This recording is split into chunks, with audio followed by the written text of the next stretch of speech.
Hello दोस्तों, क्या आपकी गर्लफ्रेंड ने कभी आपसे पूछा है, जानू अगर मैं जानवर होती तो क्या तुम मुझसे प्यार करते?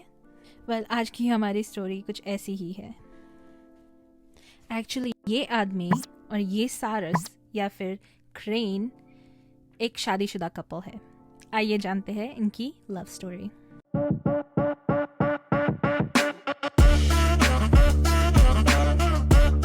हेलो एवरीवन, आपका मेरी नई चैनल पे स्वागत है। मेरा नाम है जूरी एंड आज हम जानेंगे वॉलनट की स्टोरी।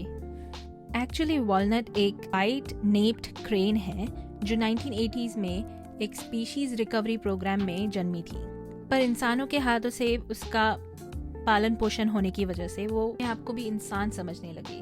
वो इंसानों को अपना परिवार समझती है और उसको दूसरे क्रेनों में कोई इंटरेस्ट नहीं है। वो दूसरे क्रेनों को अपनी प्रजाति नहीं समझती है।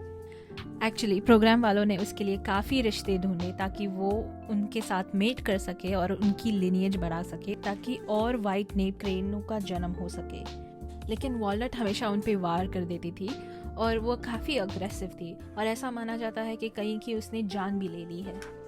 और वॉलनट के यही व्यवहार की वजह से उसे एक दूसरे स्मिथसोनियन कंजर्वेशन बायोलॉजी इंस्टीट्यूट में ट्रांसफ़र करा गया। पर यहाँ पे उसकी स्टोरी और भी इंटरेस्टिंग हो जाती है। एक्चुअली इसी इंस्टीट्यूट में क्रिस क्रो नाम के एक आदमी काम करते थे। वो यहाँ पे जू कीपर थे जिनकी रिस्पॉन्सिबिलिटी थी वॉलनट की देखभाल करना। वॉलनट क्रिस क्रो को बहुत पसंद करने लगी और उसने क्रिस के सामने एक मीटिंग डांस शुरू कर दिया, उसका इंटरेस्ट बताते हुए। क्रिस ने उसकी फीलिंग्स का आंसर देते हुए को ही इमिटेट करने लगे और वॉलनट के जैसे ही डांस करने लगे। क्रिस एक इंटरव्यू में कहते हैं कि उनका मेटिंग बॉन्ड या फिर शादी तभी मजबूत हुई जब वो वॉलनट की मदद करने लगे एक नेस्ट या फिर घोंसला बनाने के लिए।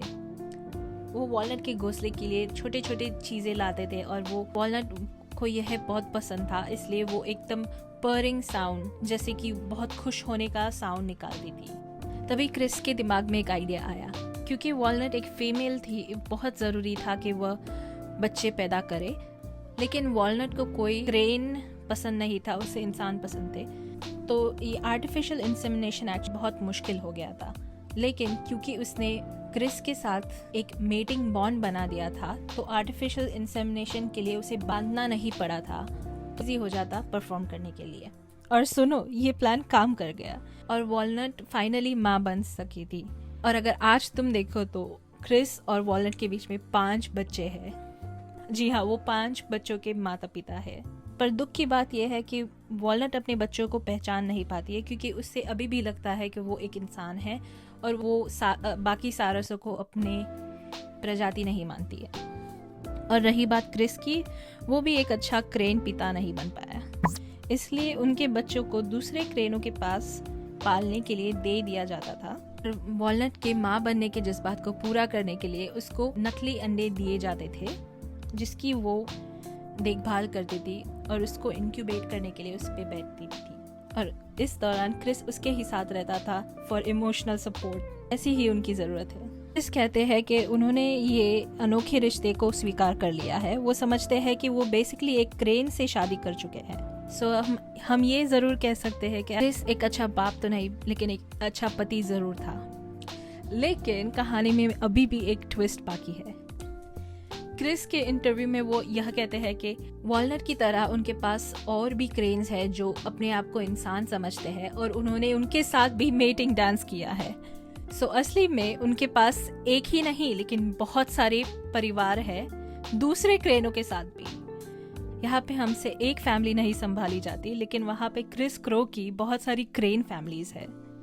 क्रिस यह भी कहते हैं कि उन्होंने बहुत बार वॉलनट को और दूसरे क्रेन वाइव्स को गलत नामों से भी बुलाया है। ताजुब की बात यह है कि वॉलनट एक्चुअली मर चुकी है ऑन February 3rd 2024। वो तभी 42 ईयर्स की थी। Thank you for watching my channel. अगर आप चाहे तो मेरी चैनल पे सब्सक्राइब कर सकते हैं। Thank you so much.